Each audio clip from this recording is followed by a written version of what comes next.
बादशाह का किला घूमते घूमते हमारी नज़र उस जगह पहुंची जहाँ कम लोगों की नज़र पड़ती है, और ये दौआ जी की कोठी है।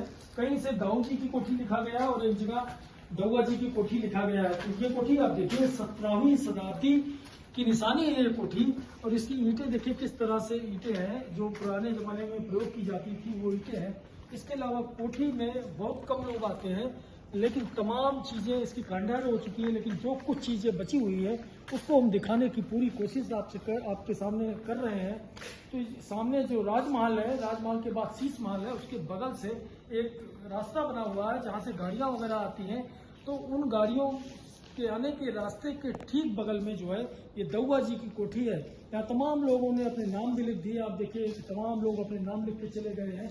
यानी संरक्षित स्मारक के साथ कुछ लोगों ने खिलवाड़ भी किया है, लेकिन मध्य प्रदेश पर्यटन का जो नियम है वो बेहद सरल है। इसी वजह से लोग कहीं कहीं लापरवाही बरतते भी नजर आ जाते हैं। लेकिन कुल मिलाकर इस कोठी की जो देखरेख होनी चाहिए थी वो देखरेख नजर नहीं आती है। और 17वीं शताब्दी की ये कोठी, दौआ जी की कोठी या दाऊ जी की कोठी कहें, वह एक खंडार में तब्दील होती नजर आती है। लेकिन तमाम लोग जो आते हैं वो यहाँ भी आते हैं, जिसकी नज़र यहाँ पड़ जाती है वो यहाँ जरूर आता है। लेकिन ज़्यादातर लोग जो है राजमहल, जहांगीर महल और शीश महल को देखते हुए निकल जाते हैं और उनकी नज़र इस पर नहीं पड़ती है।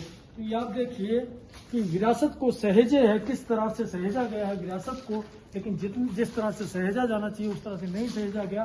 फिर भी ये 17वीं सदी की एक बड़ी निशानी है, दाऊ जी की कोठी या दौआ जी की कोठी कहें। तो ये हम आपको दिखा रहे हैं किस, और आप देखिए कि इसको देखकर ही आप समझ सकते हैं कि बेहद प्राचीन ये कोठी है। और ये कई इमारतें दुर्ग के भीतर शाही घराने के पोषण के लिए खड़ी की गई थी, उसी में से एक है ये। यहाँ तोपखाना, अस्तबल, तमाम चीजें हुआ करती। ये खूबसूरत कोठी जो किसी जमाने में हुआ करती थी अब खंडहर बनती नजर आ रही है, लेकिन फिर भी कुछ लोगों की नजर यहाँ पड़ जाती है और ये 17वीं शताब्दी की निशानी जरूर देखते हैं।